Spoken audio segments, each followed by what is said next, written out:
Change of state. Students देखते हैं कि हम स्टेट को, मैटर के स्टेट को किस तरह डिफाइन करते हैं और किस तरह हमारे पास एक स्टेट जो है वो दूसरे में कन्वर्ट होता है, चेंज होता है।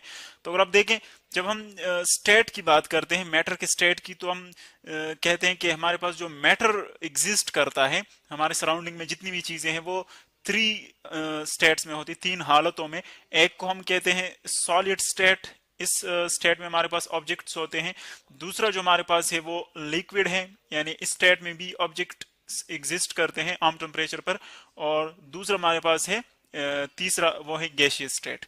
एक चौथा है प्लाज्मा, उसको भी फिर लास्ट में हम ब्रीफली डिस्कस करेंगे। यहाँ पर हमारे पास जो टॉपिक है वो सिर्फ सॉलिड, लिक्विड और गैसेस का है।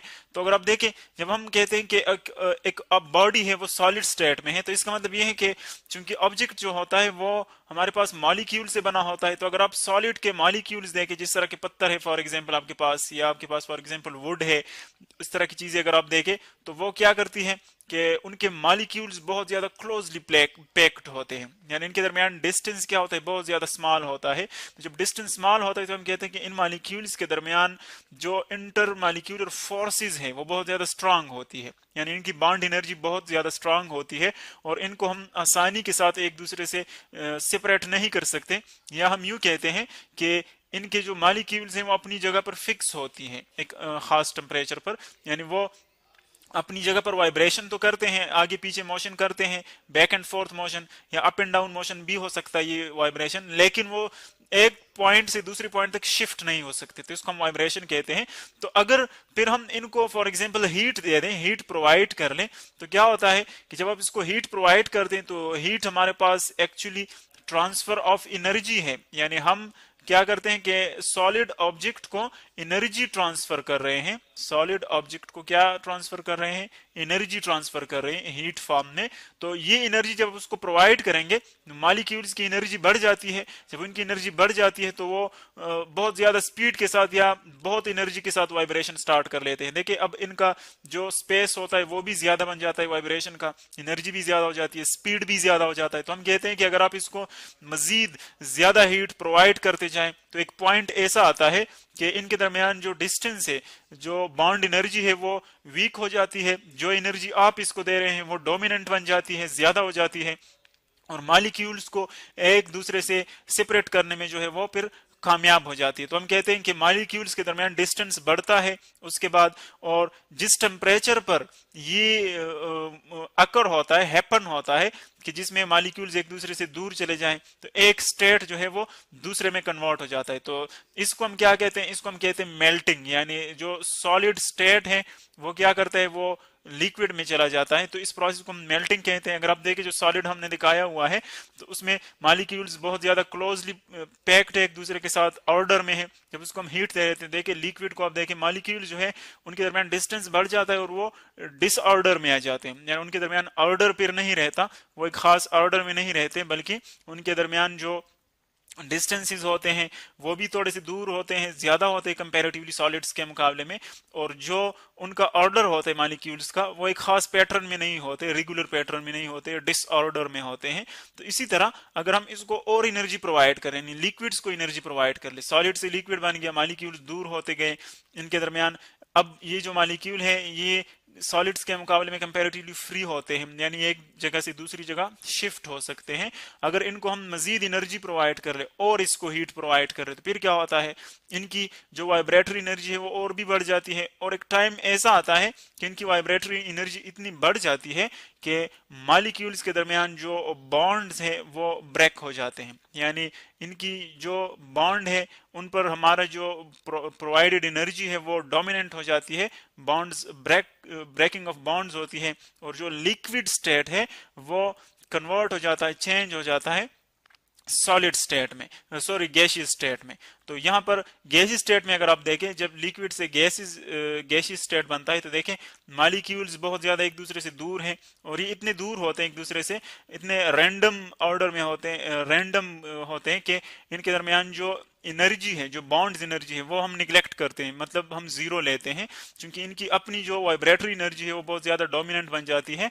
तो तीसरा जो स्टेट आ जाता है हमारे पास वो गैसेस का है, यानी हम देख रहे हैं कि ऑब्जेक्ट्स को हम जब एनर्जी देते हैं तब उसमें एक फेज में दूसरे फेज में चेंज आता है। तो अगर आप सॉलिड्स का देखें तो इसमें बाउंड एनर्जी तो ज्यादा होती है, लेकिन मॉलिक्यूल्स की जो वाइब्रेटरी एनर्जी है वो लिक्विड के मुकाबले में कम होती है, क्योंकि जब हम इसको हीट प्रोवाइड करते हैं तब इससे ही लिक्विड बनता है। यानी हमारी जो एनर्जी है वो लिक्विड में फिर ज्यादा होती है एज कम्पेयर टू सॉलिड्स, जो वाइब्रेटरी एनर्जी है, जो हम हीट एनर्जी उसको प्रोवाइड करते हैं। इसी तरह हमारा जो नेक्स्ट स्टेज है वो गैसीय स्टेट, यानी अब हम लिक्विड को मजीद हीट दे देते हैं तो उससे गैस बनता है। अगर आप गैस के मॉलिक्यूल्स की देखें तो बाउंड एनर्जी इनकी बहुत कम है, नेग्लिजिबल है, लेकिन जो वाइब्रेटरी एनर्जी हमने इसको प्रोवाइड की वो लिक्विड के मुकाबले में इसकी ज्यादा है। तो हम इसको अगर ऑर्डर में लेके तो देखिए इसकी वाइब्रेटरी एनर्जी गैस की वो ग्रेटर है लिक्विड से, और इसकी लिक्विड की ग्रेटर है सॉलिड से। लेकिन अगर हम बाउंड एनर्जी की बात कर लें तो फिर वो सॉलिड की ग्रेटर है लिक्विड से, और लिक्विड की ग्रेटर है गैस से। इसी तरह अगर आप इन गैसेस मॉलिक्यूल्स को मजीद हीट दे दें तो फिर क्या होता है कि इनके जो एटम्स होते हैं, हम जानते हैं कि एटम में क्या होता है, न्यूक्लियस और इनके इर्द गिर्द इलेक्ट्रॉन्स होते हैं। तो वो क्या करते हैं कि इलेक्ट्रॉन्स जब एनर्जी गेन कर लेते हैं, इनफ एनर्जी, तो वो जंप आउट करते हैं इन एटम से, यानी बाहर निकलते हैं। तो एटम्स पर कौन सा चार्ज आ जाता है, पॉजिटिव, और जो बाहर फ्री इलेक्ट्रॉन आ जाता है उस पर नेगेटिव होता है। यानी हमारे पास चार्जेस प्रोड्यूस हो जाते हैं। चार्जेस का मतलब ये चार्जेस पहले भी थे, लेकिन अब ये आयन्स फॉर्म में और फ्री फॉर्म में आ जाते हैं। इलेक्ट्रॉन फ्री हो जाते हैं और आयन पर पॉजिटिव नेट चार्ज आ जाता है, यानी हम नेट चार्ज की बात कर सकते हैं यहाँ पर। तो जब हम इन चार्जेस को, फ्री इलेक्ट्रॉन्स को और आयन्स को कलेक्टिवली किसी चीज में इनक्लोज कर ले और उनको स्टडी करना चाहे तो फिर इस स्टेट को हम क्या कहते हैं, प्लाज्मा स्टेट। यानी ये वो स्टेट है जिसमें कि हम हीट दे देते हैं गैसेस मॉलिक्यूल्स को और वो इलेक्ट्रॉन लूज करते हैं और हमारे पास नेगेटिव और पॉजिटिव चार्जेस का एक कलेक्शन होता है। तो इसको हम प्लाज्मा स्टेट कहते हैं। लेकिन ये बात याद रखिए कि एज अ होल ये न्यूट्रल होगा, यानी इसमें नेगेटिव और पॉजिटिव जो चार्जेस हैं वो इक्वल है। लेकिन अगर हम इंटरनली देखें तो यहाँ पर फ्री पॉजिटिव और नेगेटिव चार्जेस हमारे पास एग्जिस्ट करते हैं। तो अब अगर आप इसको ग्राफ में देखें तो हमारे पास देखिए फॉर एग्जांपल आइस आप कंसीडर कर ले कि आइस हमने लिया है -20 डिग्री सेंटीग्रेड पर। सपोज ये जो हमारे पास टेम्परेचर देखिए -20 डिग्री सेंटीग्रेड है। चूंकि आइस जो हमारे पास है वो 0 पर फ्रीज हो जाता है, वाटर उस पर आइस बनता है। अब 0 से जितनी भी नीचे आप टेम्परेचर पर जाते हैं वो आइस ही रहेगा। अब अगर आप -20 पर देखें, इस आइस को आप हीट प्रोवाइड करते जाएं तो टेम्परेचर आहिस्ता आहिस्ता बढ़ेगा। देखिए -20 से आया हुआ है 0 तक। अब 0 तक टेम्परेचर बढ़ेगा। देखिए टाइम भी गुजर रहा है, एक्स एक्सिस पर हमने टाइम लिया है, वाई एक्सिस पर हमने टेम्परेचर लिया है, तो टेम्परेचर भी बढ़ रहा है, टाइम भी पास हो रहा है। अब अगर 0 पर आप आ जाए तो चूंकि 0 पर क्या होता है, मेल्टिंग होती है आइस की, यानी अब यहां पर जो हीट हम प्रोवाइड करेंगे वो टेम्परेचर को राइज नहीं करेगा, बल्कि यहां पर क्या होगा, जस्ट टेम्परेचर कांस्टेंट रहेगा और जो सॉलिड स्टेट है आइस का वो कन्वर्ट होना शुरू हो जाएगा लिक्विड स्टेट में। यानी यहां पर सिर्फ जो एनर्जी हम प्रोवाइड करते हैं वो टेम्परेचर राइज में पार्टिसिपेट नहीं करता, बल्कि वो चेंज ऑफ स्टेट में पार्टिसिपेट करता है, एक स्टेट को दूसरे में कन्वर्ट करता है। तो जब तक सारा का सारा हमारे पास आइस लिक्विड में कन्वर्ट नहीं होता उस वक्त तक ये टेम्परेचर कांस्टेंट ही रहता है इन दोनों का। यानी देखे टाइम गुजर रहा है लेकिन जो लाइन टेम्परेचर की वो कांस्टेंट है, इस एक्स एक्सिस के पैरेलल है, इसका मतलब टेम्परेचर नहीं बढ़ रहा। तो जब सारा का सारा आइस लिक्विड बन जाए उसके बाद देखे जो लिक्विड है उसका टेम्परेचर बढ़ना शुरू हो जाता है। यानी जब आइस कंप्लीटली फिनिश हो जाए, लिक्विड में चला जाए, तब टेम्परेचर बढ़ेगा। तो अब देखिए टेम्परेचर और जो है उन दोनों के दरमियान, टेम्परेचर और टाइम के दरमियान स्ट्रेट लाइन हमारे पास, यानी दोनों बढ़ रहे हैं, टेम्परेचर जो है वो बढ़ रहा है। एक पॉइंट पर अगर देखिए 100 पर हम जानते हैं कि इसका फिर क्या होता है, बॉइलिंग पॉइंट होता है 100 डिग्री सेंटीग्रेड पर वाटर का, यानी इस पर ये बॉयल करता है, स्टीम में कन्वर्ट होना शुरू हो जाता है, वेपर्स में कन्वर्ट होना शुरू हो जाता है।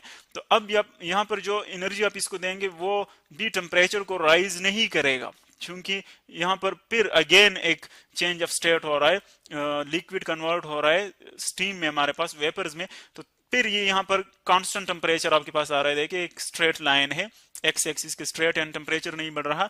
जब पूरा का पूरा लिक्विड कन्वर्ट हो जाए तो उसके बाद टेम्परेचर जो है देखें वो फिर बढ़ना शुरू हो जाता है। तो ये हमारे पास जो स्ट्रेट लाइन है कांस्टेंट टेम्परेचर के, इनका मतलब ये है कि इन टेम्परेचर पर हमारे पास चेंज ऑफ स्टेट होता है। तो ये हमारे पास एक डिस्कशन थी चेंज ऑफ स्टेट की, कि किस तरह हम मैटर की एक स्टेट को दूसरे में कन्वर्ट करते हैं। ये तो हमने आइस लिया क्योंकि वो हमारे पास इजीली अवेलेबल है, वाटर और हमारे पास जो स्टीम है। इसके अलावा हम इसको बाकी जितने भी मटेरियल्स हैं उन पर एप्लीकेट कर सकते हैं इनको।